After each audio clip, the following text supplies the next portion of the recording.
My second. Thank you, Mr. Parsley. As Mr. Parsley said, this has been a process. We've met with everyone, I believe, several times throughout this endeavor. We met with the faculty, the staff, food service. We've been through the buildings several times. We've looked at the existing construction, the existing buildings, and all four elementary schools have good structural bones. They're just in need of upgrading, anywhere from our 1906 buildings that we have to our 1998 building that we have at Tecumseh Harrison. And we've been working through the project, looking at what the best avenue for this project would be. I just want to start with a couple slides here.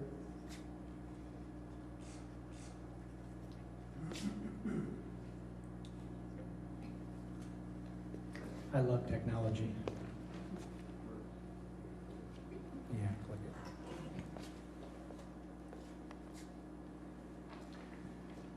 The current buildings are in need of renovation and additions to accommodate your student population, your current student population. Buildings are needing to be designed to meet 21st century school dynamics and school needs. And what design elements will have the best impact on the community and children? It's really what this study will portray here, and we'll go through in just a moment. We looked at, I think, as Mr. Parsley said, originally we looked at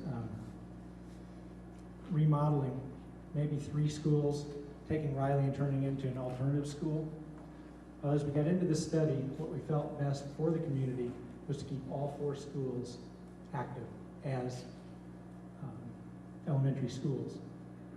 So we've looked at plans, and we'll be going through each school individually, showing you the plans that we've come up with, and explaining what we've proposed. I'd like you to take a look at this quick video.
As you all know, the world's changing quickly, and students' needs have changed. From the 1906, 1912 buildings that we have here to what we need today. Said here, the world of technology is ever changing. Its evolving characteristics will directly affect school design and function. According to a recent study, Hanover study, it says most new school building construction in the United States today is still pouring old wine into new bottles, replicating the 30-student, 900 square foot classrooms. They'll support and often dictate teacher-directed whole group instruction. These environments will not support student learning the 21st century skills and will be seen in the coming years as outdated learning spaces requiring a building retrofit. That's what we're ready to do here. We're ready to take these old buildings and bring them into the 21st century.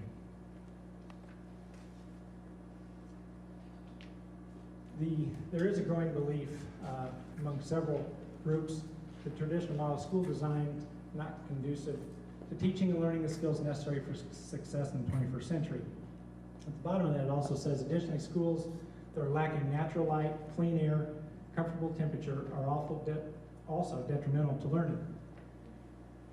The older buildings that you have here have large windows that were converted in the 60s, I would say, back to single pane, aluminum, insulated panels above, cut off the natural light.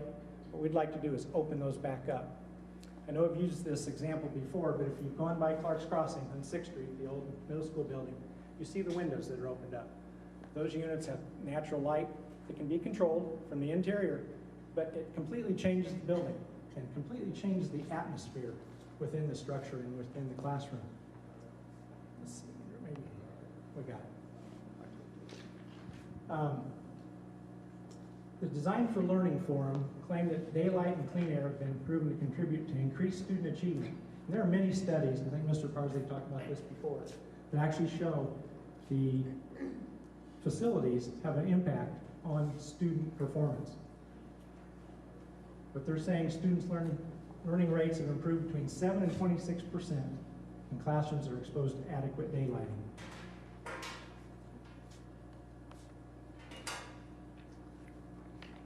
Right now, you have this year, or close to this, at the beginning of the year, Franklin had 480 students, Tecumseh had 305 students, Vigo had 350 students, and Riley 162. So you got almost 1,300 students in your corporation, elementary school students. What we're going to do is take a look at this existing facility.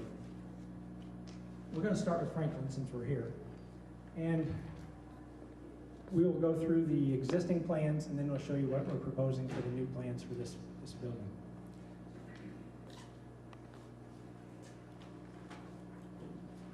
There is a rendering of what we're proposing for the new entry to look like.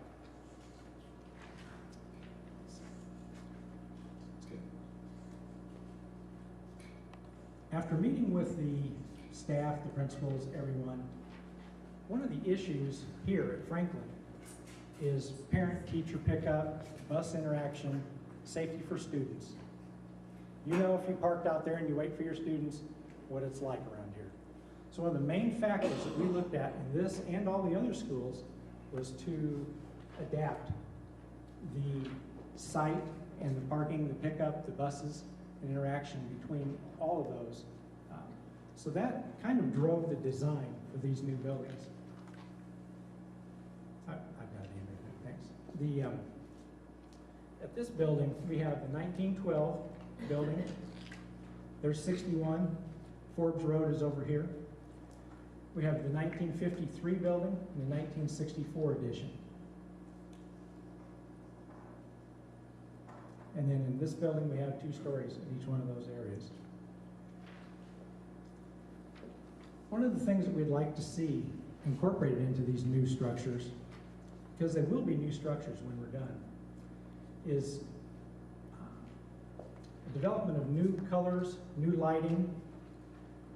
Your present lighting levels, we can go to energy efficient lighting.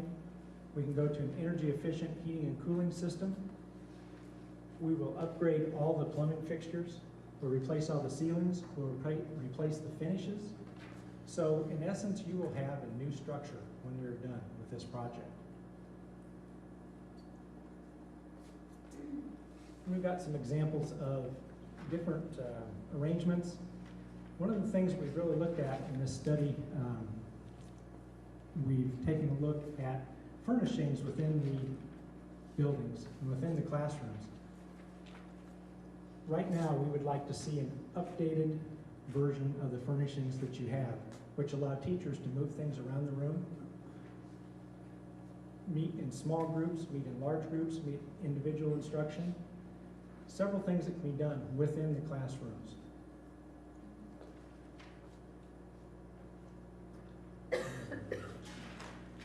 This is actually the first floor plan for Franklin. There's the 1910 building, or 1912 building, I guess it is. The 1953 and the 60s building. What we're proposing to do is to create a new entryway. The new entryway will be located here. As that rendering showed, visitors will actually park here, come into the building. There will be security at all the doors. Any visitor will have to be buzzed into the building, similar to what they are now. The office configuration will be new. We'll have receptionist, principal, nurse at this area.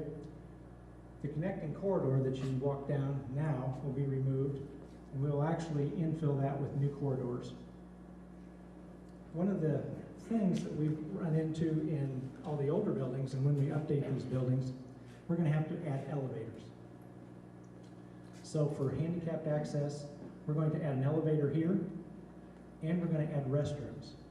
A lot of your buildings, you have restrooms on one floor. The teachers have to take them from the upper floor to the basement to go to the restrooms.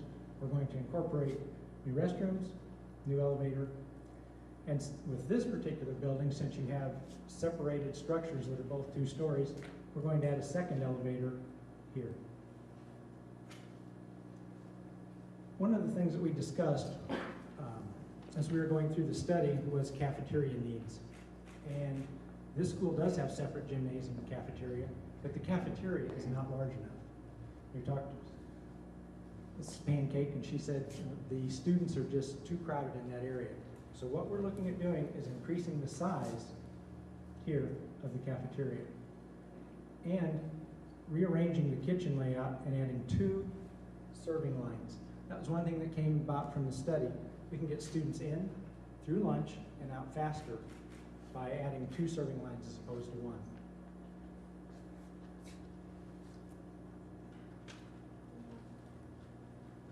This is just the second floor where we'd be adding additional restrooms, the elevator, and the elevator here. This is the plan that's changed quite a bit. This is the site plan showing how the parking and pickup will be. Here's 61. Here's Forbes Road.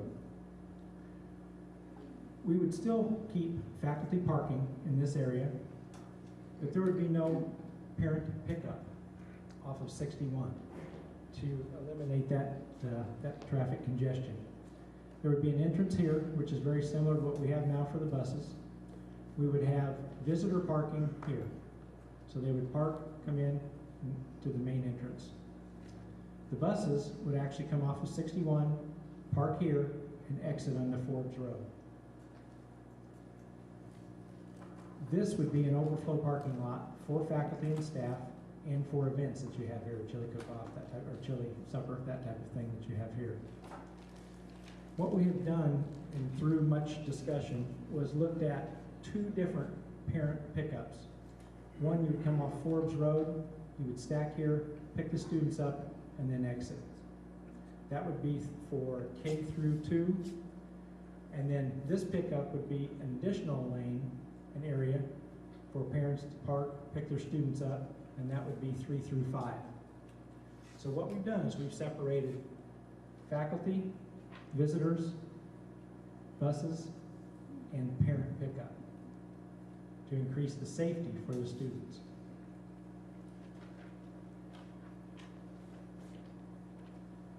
When we're done with this presentation, we're going to be able to answer questions. So we can go back to these slides. If you see something, make a note, we'll come back and we'll discuss it. Because that's what we're here for. Take a look at these and get input. Okay, well, I'm going to go through the other 2, or other 3. We got Vigo. Vigo would be similar. We would take the 60s edition and add a new entryway, maintaining the older building. We're also going to have copies of this later, hard copies we'll put up on the easels that you can see, and I think they're going to pass out some of the renderings later also.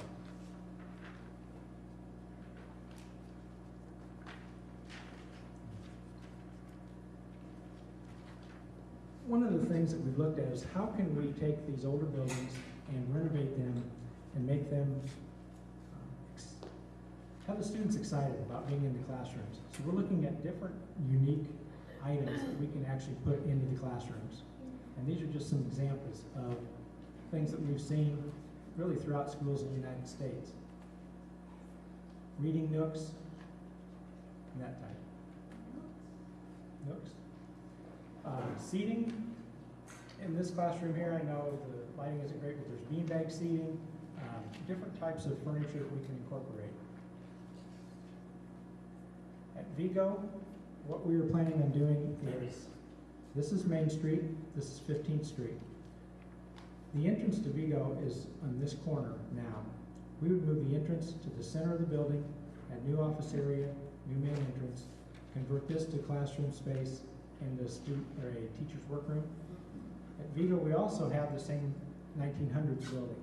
So we would add an elevator and restrooms to that. They have new renovated restrooms in the basement. We would add this to the second, third floor, first and second floor. And we would add a cafeteria. So we've increased at that school we have a combined gymnasium and cafeteria. So by adding on the cafeteria to this portion, we can seat approximately 180 students in that cafeteria. And we would also be providing 2 serving lines in that building also.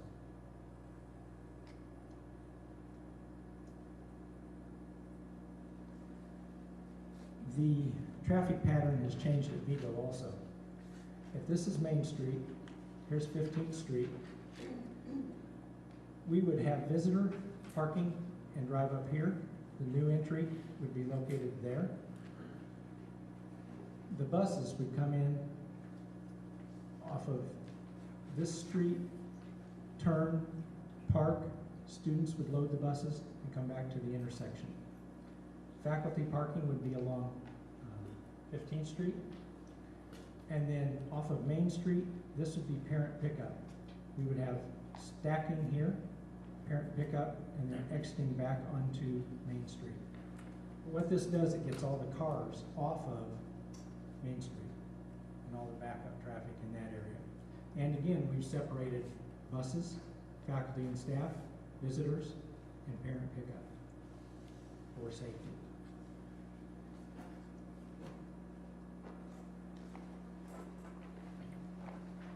This is a view of Tecumseh Harrison. At Tecumseh Harrison, we're looking at actually closing Eberwine. So this roadway that goes through here now with the covered canopy would actually become the new entry to the school and have an enclosed canopy along the front.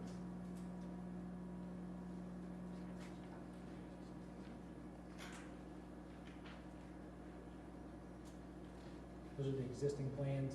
Again, just some photographs of things that can be done. Bright colors, useful spaces, very innovative designs.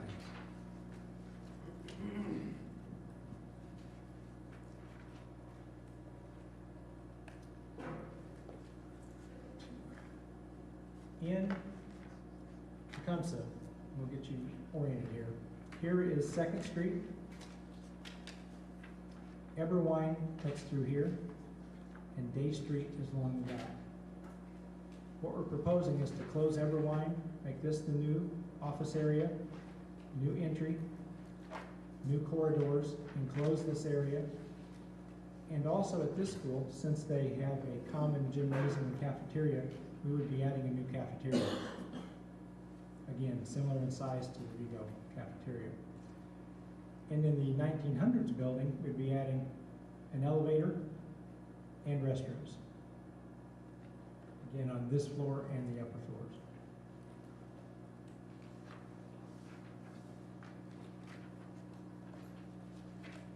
This changes the landscape there quite a bit. If you,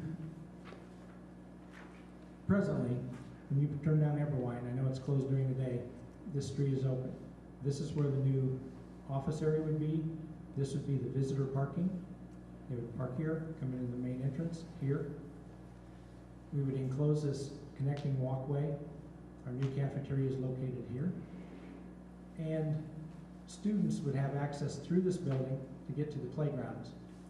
What we've done is separated the visitors, faculty parking, parent pickup, and buses. Buses would come down Day Street, turn, and then exit. Parents would drive down Everwine, park, and then exit here. So we're looking at actually closing Everwine and closing Day Street. I was over there several times and I saw students walking across the street here. I know it's blocked off, but you have students that come out of the old Sacred Heart building to the playground area, and that's just a situation we'd like to eliminate, having students crossing the road to get to the playground area. One thing that we've done here, this is the old playground, kindergarten playground, first grade up front, where the visitors parking would be. This playground would be relocated to this back block in this area, and a new playground would be installed there. Again, student safety, keeping them away from 2nd Street and back in the back part of the block.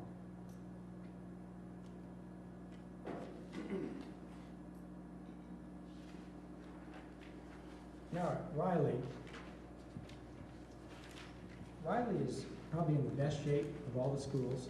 It's single level, it's ADA accessible, it has a newer roof, and it has a new kitchen.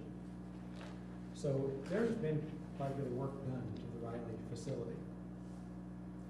What we're proposing at Riley is to take the facility and redo the mechanical, the electrical, the technology, some plumbing. We would put new windows in that facility. But the interior mechanical, electrical systems would be updated and renovated along with the new technologies in that building.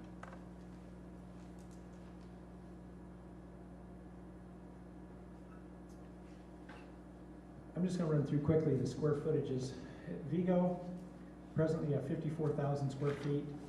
With the new additions that we discussed, you would have 60,000 square feet. We're increasing it by 6,100 square feet. At Tecumseh Harrison, we're actually at 49,000 square feet. We would be going to about a little over 59,000 square feet. At Franklin, we're at 61,000 square feet. It's the largest facility. We'd be increasing that to 70,000 square feet.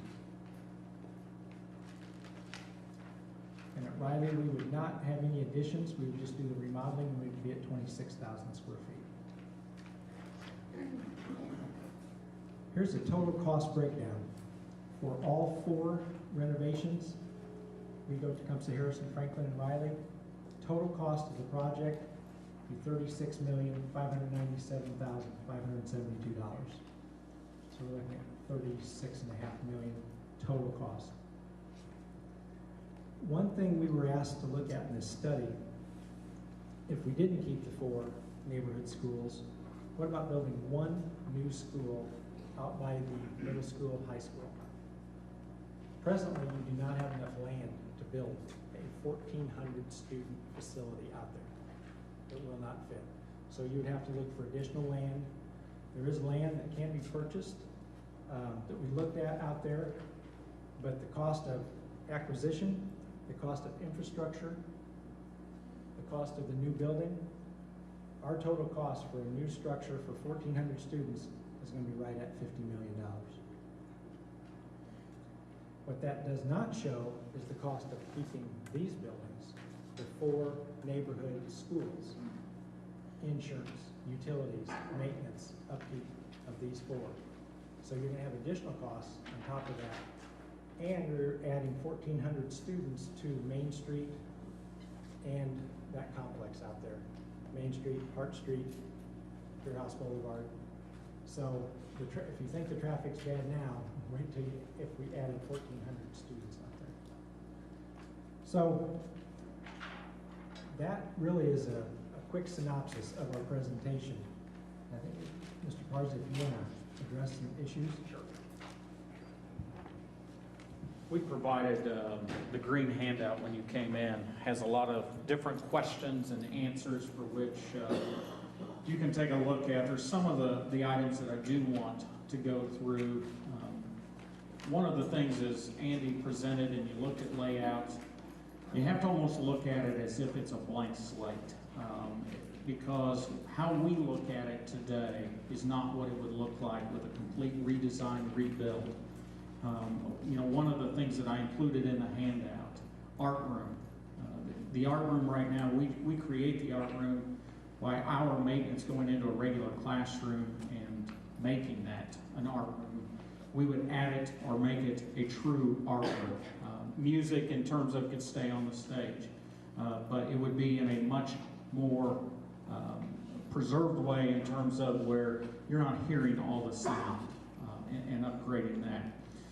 So those are some of the things that I would ask that you kind of consider in that clean slate or that blank slate. Providing access. You heard Andy make mention that Riley is the only school. And I would emphasize, and just to kind of touch upon Riley, Riley, as Andy said, is in really good shape in terms of the VCSC properties.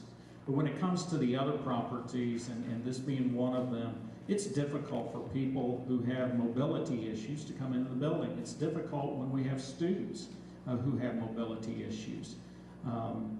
Bringing all of them up so that they are ADA compliant is important. We want to be able to get grandparents in the buildings. The only building that we truly can do a really good job of that right now is at Riley. One of the big things, or one of the questions, I'm going to try to take care of as many questions as I think may come up now, and then we'll turn it over to you. Question's going to become, what do you do with students if you're doing a complete remodel, rebuild? And that's an issue that we're still working through, but we've at least started to look at some of that discussion. Some of the option could be that you put them in portables, and that's not a desired entity, or at least to have to use. We know a lot of school corporations have to go that route. We could shift students to the middle school, high school, or shift students from the middle school up to the high school, freeing up the middle school property for a time being. That's not real desirable either. What we would really like to do is either we could stagger this project so that we're not displacing all the 1,300 students at one time, or we could also look for some partners in the community. And we've started, or at least begun, those discussions. Churches could be an option. In fact, I had the opportunity yesterday to meet with the Ministerial Association. There's others who are sitting with properties in the Vincennes area that would likely make sense for us as well. But we know the realization is that if we start to remodel the buildings, we cannot have students obviously in the buildings. And with that, let me kind of talk a little bit about a timeline. If this is a project that the community says, yes, we want you to move forward with, we're excited about the project, what we would begin is looking at $2 million at each site, likely in 2016. And with that, we would begin addressing, Andy calls it the envelope, but the exterior, parking, those types of issues. We would be able to address Riley all at one time. And Riley's got our smallest number of students. We would have to move students out, but having a partner, whether it's churches, whatever the case may be, we can relocate those students. We would come back in terms of in 2017 and likely start to tackle Tecumseh. Tecumseh has our most significant needs when you start to weigh the different needs of the building. Tecumseh's got a roof that needs to be replaced, needed to be replaced a couple years ago. We knew that we were likely going to have to start looking at this, and it did not make sense. We could patch it at least for the time being. There's some other HVAC issues with that building. So Tecumseh could very likely start in 2017 and then come back and address the other buildings, or at least Vigo and Franklin in 2018. You can see some of the bleed over into 2019, and we feel like that a legitimate or a realistic timeline, we could completely be done with the project in 2020. You're looking at, and Andy shared about a $36.5 million project. We did explore lots of different options. You know, when I met with the community last spring, we talked about that this could come in the neighborhood of a $40 million project. And we're pleased that it actually came in under that $40 million. And that's important from a tax standpoint. We know what our tax levy is. Our tax levy that we can receipt in is $4.7 million. We have the reserves that we can handle some of this project in terms of where we can front load it, and then in terms of go right up to the $4.7 million. We're not adding to the tax rate. The tax levy is what it is. If we go outside of that, then in turn, folks would see an increase in taxes. And that's been one of the things that myself and the board have been very mindful of as we started with this project, that we did not want to be in a situation where taxes increased, and we stay within our levy. The great thing for the VCSC is in December, we will pay off the high school. So that allows us to retire the debt from the high school and then in turn start to place new debt on. So that helps us or gives us some of that flexibility.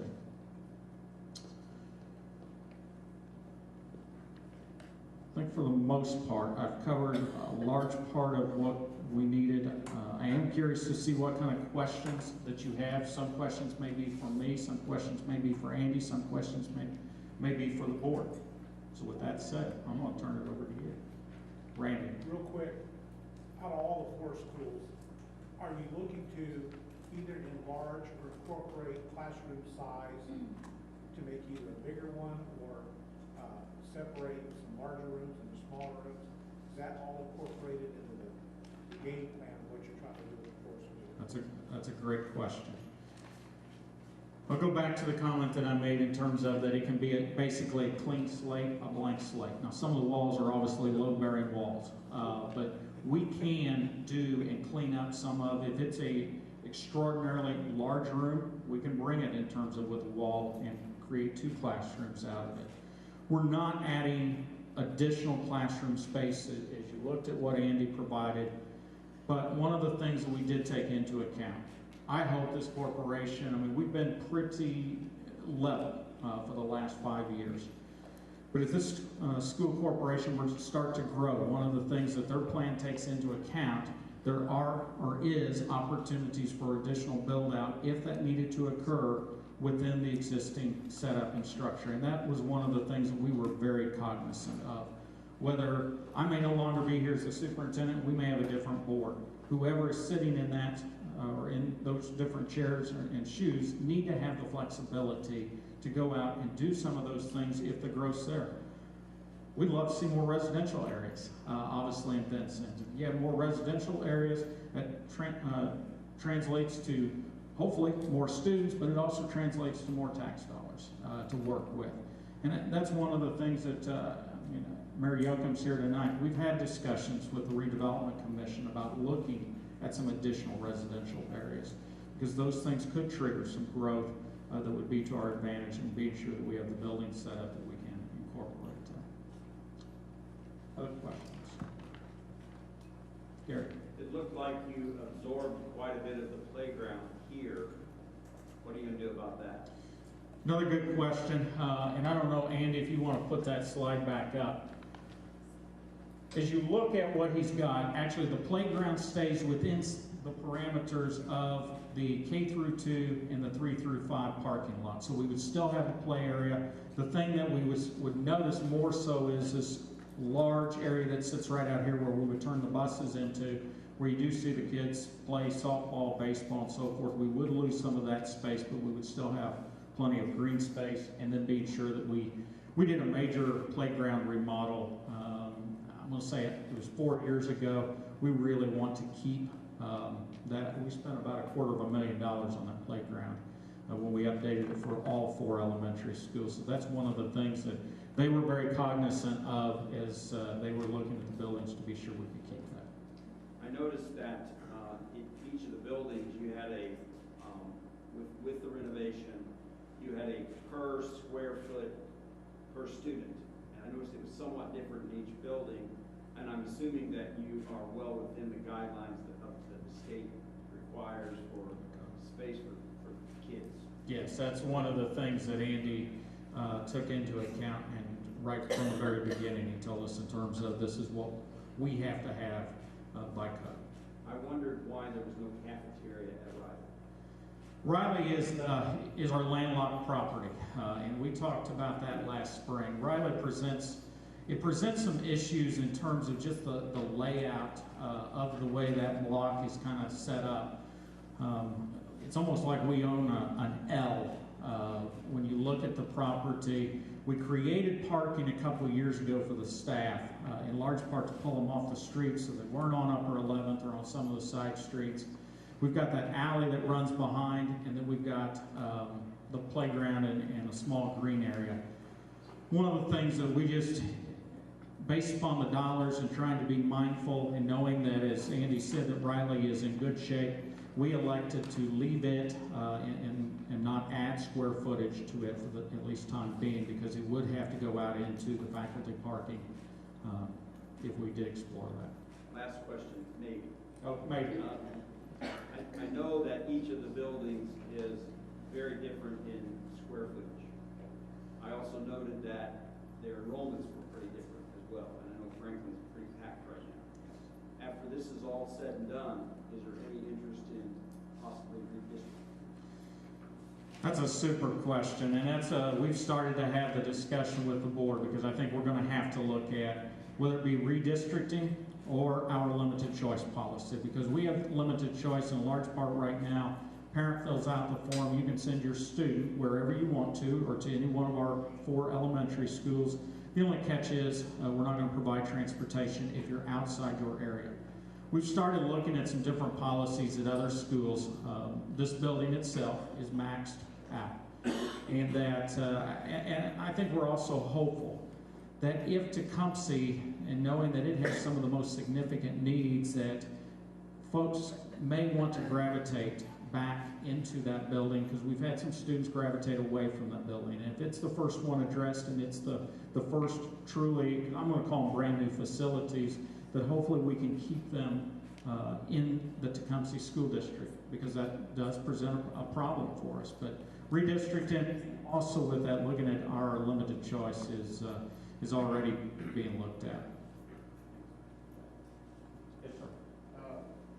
I live over here on Montclair. I have 3 to 1 year-olds, so I'm going to use Franklin for a lot of years. Many years, and we thank you for that. We're well within walking distance, but we don't walk our kids because there's no sidewalks around the school. Didn't know if there's any plan to put sidewalks around any of these streets to make it more. And also on the 4-way stop down boards. Every other school seems like has a crossing guard. I think that's something that we could, I mean, if my kids could walk, I think that'd be one less car that we got to deal with. That's a great question. I know that Andy has taken into account sidewalks when it comes to the facility, but that may be something that, and Mayor, I'm going to look right at you, that we want to have some conversations with you as well. And you're right, we do provide the crossing guards at the other. We do not have a lot of walk traffic for this building, actually, and I think that's a valid point. I think, Mrs. Pancake, we have 1 student that's presently walking, so that if sidewalks were an option, and that could save us also in terms of, because we're pretty much running transportation. We have walk zones, but in large part we run transportation, even sometimes that's outside those walk zones. Yep. You're going to say that these are brand new facilities. I know, like the original was he saying 1910. Is there any asbestos issues you guys are going to do? We have asbestos, or we would if we begin to get into construction. And Andy, that's one I'm going to let you. I'll let him handle the dirty stuff. Thanks. Thank you. Yeah, there is some in place, but there is a document that states what is exactly located in each building. The school corporation keeps that on, basically that information on site, or actually probably at the maintenance office. But, so we know what's here, and that will be abated before the construction starts. Well, that will have to be addressed. And one of the issues that we have here, if you look out in the hallway, those are 9x9 tiles. Those are probably, I'm saying probably, asbestos tiles. We will encapsulate those or cover those up. We would not take those out, but we would cover those, and that is legal within our rights of what to do. So yes, we've addressed those issues as we look at this. Ty? I think I've seen Clark's Crossing, and kudos to you all. I think it does speak to what can be done with a building without having to completely tear it down. So I completely believe that that can happen. My question is, when I look at the numbers, Riley 162 students, Franklin has 3 times as many students, but when I look at the staff, I see 1 social worker, 1 principal, 1 nurse, 1 secretary, regardless of the number of students. So how does this plan address that issue? At the present time, we've not begun to look at some of the staffing, because you're right, we deploy the same resources for all 4. But I would also say in terms of, you have to sometimes weigh the building and the area for which and what is needed and the resources that are also needed. But that is something that we're cognizant of, but we've not really begun a lot of the discussions with regard to that. I know that if Mrs. Pancake had a choice, she would probably love to have an assistant principal or something of that nature. One of the things that you also have to understand, and I kind of got into a discussion of it this past spring, the different funds. The general fund is set. That's based upon our students. It comes from the state. We, in large, we're not relying upon any of the general fund in terms of where we pay our staff. Well, we are relying on our tax-driven funds, or our property tax-driven. Our debt service is what pays for our buildings, it pays for our debt. Our capital projects fund, and it's the one that gets hit the hardest simply as a result of the circuit breaker. That's where we've kind of gotten into where we're having to use our debt service as a CPF, and then transportation and bus replacement, and then we've got a rainy day fund. And to get this project completed, it will take a combination of the debt service, the rainy day, and the capital projects fund. But addressing your needs, those have to be paid from the general fund, and that's based upon the number of students. So it's kind of a follow-up question. When I look at the number, the 36 million versus the 50 million, that would be the one-time expense. But when I look at, we're talking about all of those salaries, 4 principals, 4 secretaries, 4 nurses, 4 social workers, which wouldn't necessarily be needed if there was 1 building. So with the long-term savings, did you weigh that out? We've looked at that. I've certainly looked at it, crunched some of those things internally, but I think the thing that scares me more so is when you look at, I mean, we were blessed downtown. When Andy, I mean, we started working at first with the Fort Wayne Company, and that turned out to be a disaster. Well, we're paying her what goes out the door to maintain those facilities, and if they're just sitting there empty, fortunately, we didn't have to wait very long on the 2 downtown ones, nor did we have to sit too long on the Washington. That right there will eat up a lot of your dollars very quickly. The numbers, when we actually went through cost reduction number 2 in this corporation 5 years ago, I guess going on 6 years ago, those were things that were looked at for that study. Have you thought about putting like a flashing light during certain hours or something? Because that, how the buses come out is really close to that stop sign there. I know it's hard, you can't, if coming off of 61, you can't come up over the hill and see. And the buses have a hard enough time getting out the way they are, and that's farther down right now.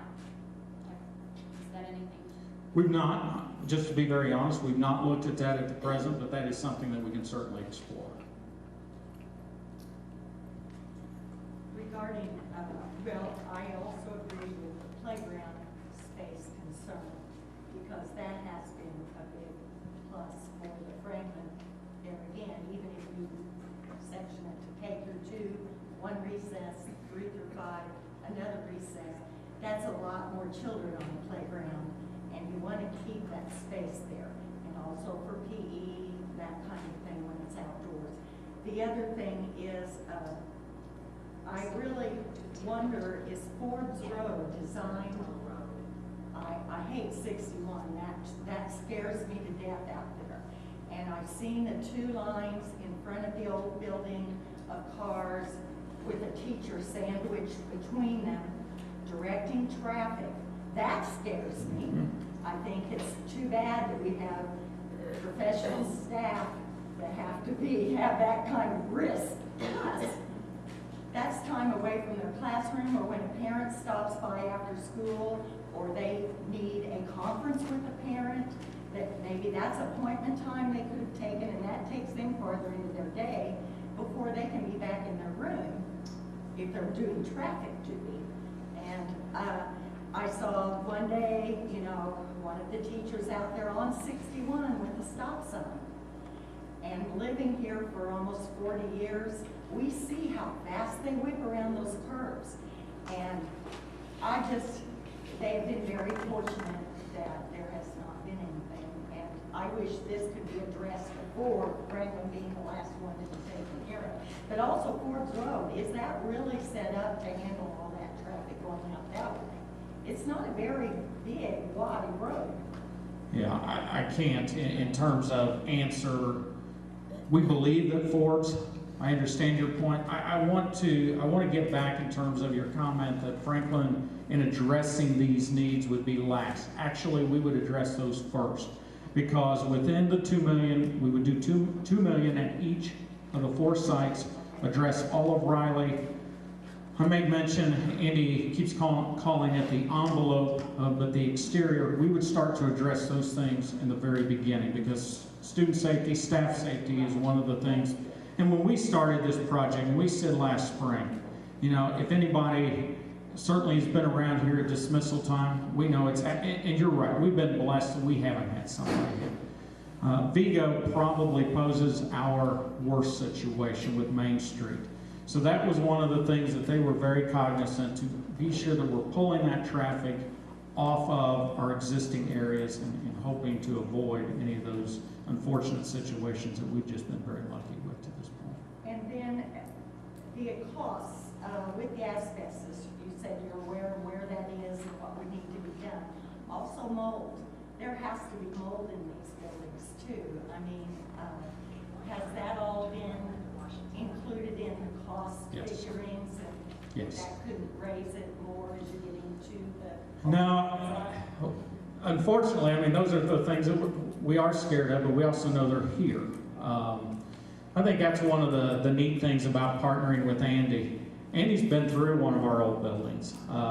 You know, Clark's Crossing. I mean, that right there, and then obviously what most recently was our middle school, and when they brought that down, they dealt with it. They've been through it, and they know that these buildings are set up the same way. So they're prepared. They took those into account, or those costs, in the dollar amounts that we're quoting, or the $36.5 million. Just have 2 more comments. One is I see the music still on the stage. I'm a music person, and I find that unacceptable. I don't think just because of the acoustics. I think because music isn't just hearing or playing or singing, it's movement. I think if you've got to be inside and you've got a gym here and then you've got music going on the stage, I don't care what your sound is going to be. That's 2 really opposing sound levels. I want to go back to in terms of the clean slate, because that's how you have to envision that everything gets completely gutted. And if music is on the stage, it's in an actual music room, because that's what gets created in terms of a music room back there. New lighting, new ceiling, new wiring. It's a classroom. And there would be construction to be sure that it is segregated so that it is a dedicated area. Just like it's still a small area compared to and classrooms. you're right. You're right. You're right.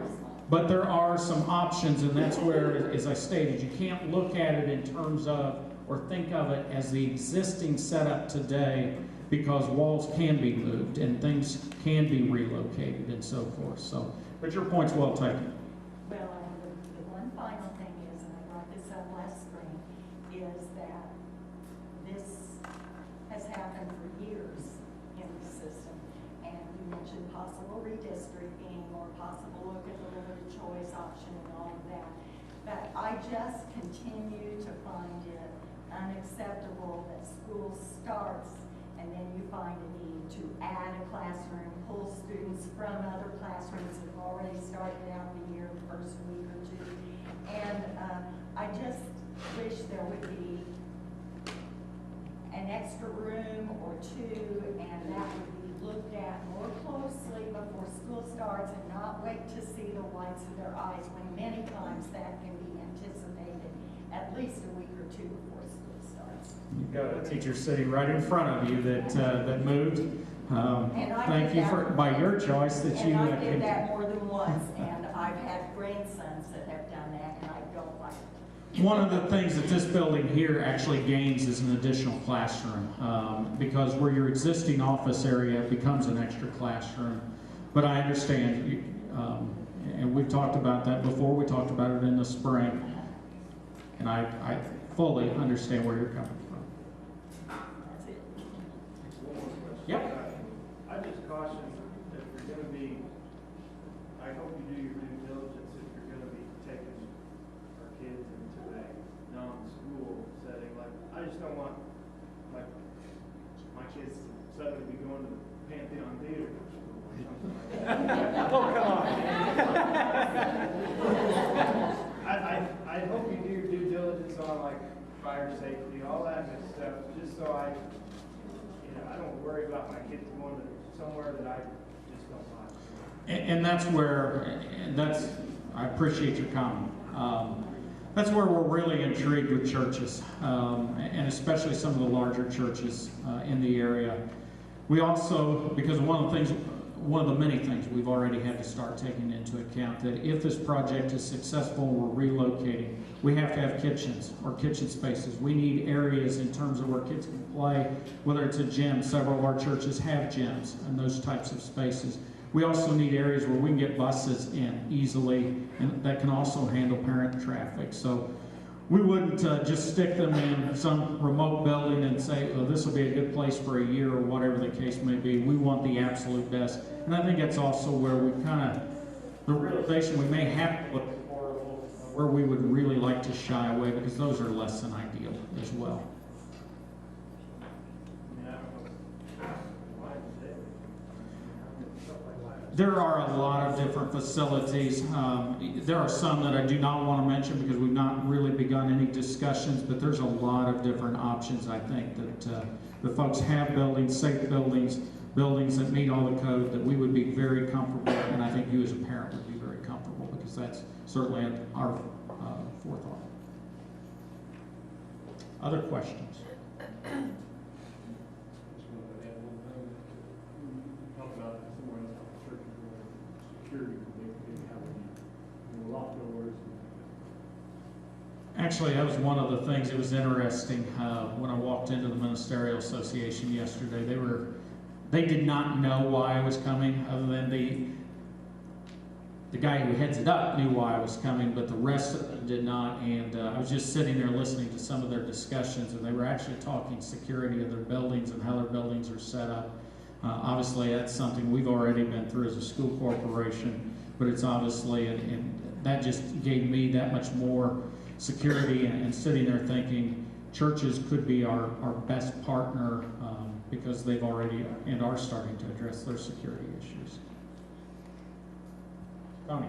So does the 36 million, 36 million, 6, whatever, does it take into account moving the students for a couple of years or a year? Or is that an additional money that will be put in there? I think Andy has some of the mobility if we have to, but I would also say I think one of the other things that we have strived and worked hard for the last couple of years is being sure that we have a rainy day fund that can not only front load this project, but can also handle, because you could be looking at anywhere from probably $250,000 to $400,000 is what we've priced out right now that it would take to get students. Because realistically, I mean, it'd be a great situation if churches were to say, hey, you can just come right into our facilities, use it, but we know that's not going to happen. I mean, we would have to move custodial staff, kitchen staff, but at the same time, we need to also give them dollars for their facilities. And I think that's one of the neat things, whether it be churches, I know you mentioned the YMCA. We would like, instead of to throw our money away in portables as we have to rent them, is to make an investment in Vincent's, keep the dollars here as we're going through the process. So we have taken that into account. I have a couple of questions on the stages used as music, especially at Riley, being your special needs school. Kids in wheelchairs can't get up there to that, so music's brought to them. But that's always such a good opportunity for us to mainstream our special needs kids. And so I wonder, is that going to be the same at Riley? They're think one of the things we can address that situation at Riley. Riley has a life skills class now, as you well know. You're there frequently, but we can address to be sure that, I think a lot of times she comes to them and does a lot of the different things, but that can easily be addressed. I just think, you know, usually PE, art, and music are good mainstream times for those kids. They can participate in that. And music would be a fun time when they could meet with their peers instead of her coming to them. And so that's just one of my concerns with music being on the stage. Even here you have a class where right now all the kids can get up there and stuff. But you never know what's going to come in the next several years. Absolutely. Then my other question at Riley, the libraries and the portables, will that be enclosed or anything? I didn't hear that. We've not addressed that. We just actually this summer built a new walkway. Obviously, students still have to go outside to get into that portable there, but we've not addressed that at the present. And that's not to say that we can't look at that, but we just addressed at least putting the overhang this summer. With the rising importance of early childhood education, did you happen to look at investing any money into extra classrooms, a possibility for preschool classrooms? We've had, obviously, discussions with PACE. I know that's something that you all very much would like to see. I know that you are presently in other schools, North Davies, Eastern Green.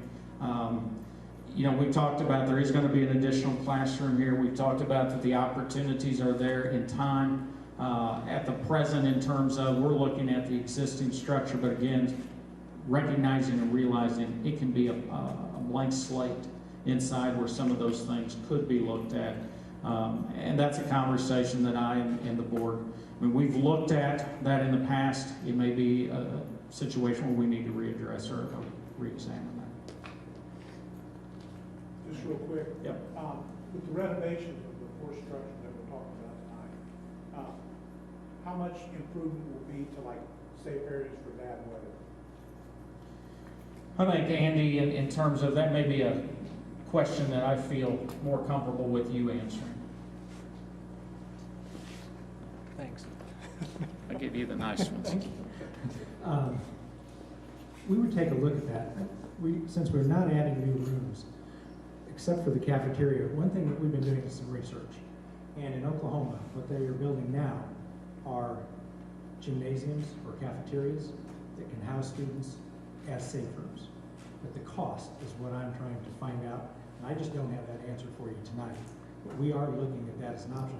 If we add classroom, or if we add cafeterias to these schools, then we can look at those as safe rooms. But I don't have a real good answer for you on that yet. But I know they have really been developing those systems out in Oklahoma right now. Andy, while you have the microphone, Sure. in your design, we're all hoping that our community will grow and the development will cause people to want to move to Vincennes, to go from a town of 20,000 to 30. In your design, do you have provision to add on? Yes. This is our third revision of these plans. And the second revision did have additions for classrooms. Just like here, we would actually add on to the end of this building, the 64 addition. We could add 4 classrooms very easily in the end of this. It comes to Harrison, the same thing. Vigo, we have plans to add on the end of that building towards Four Lakes, that direction. So we have kind of master plans laid out for these buildings.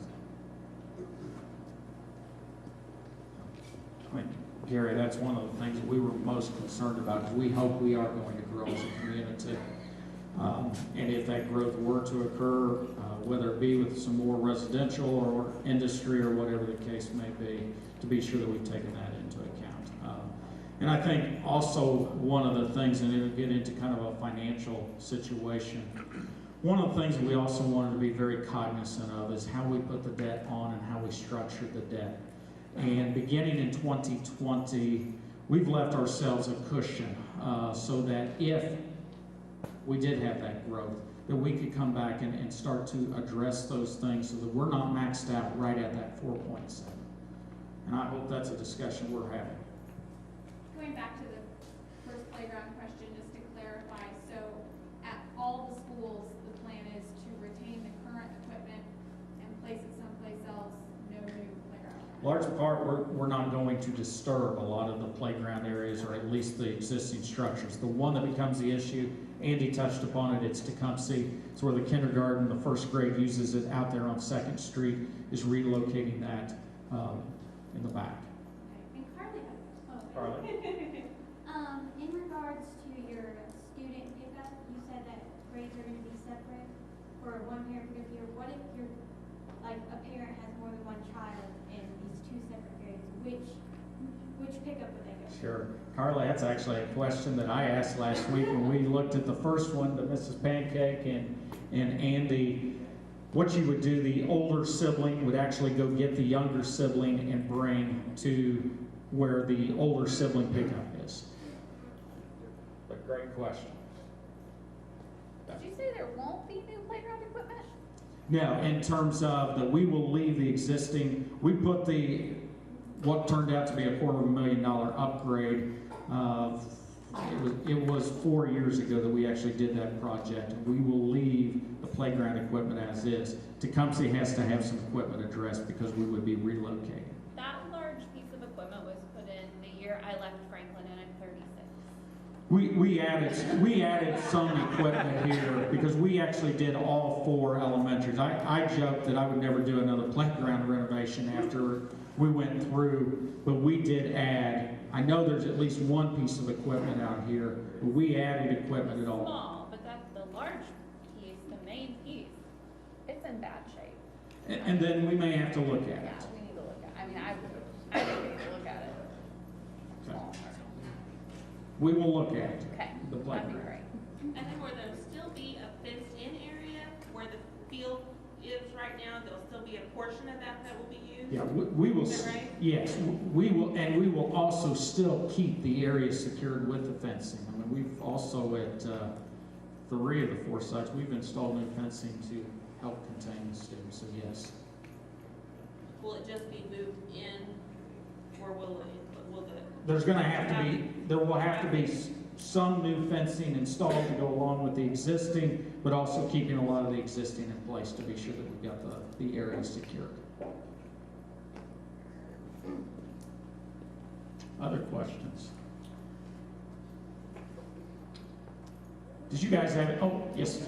On the one building deal, did that $50 million include land access to that acquisition? Yes.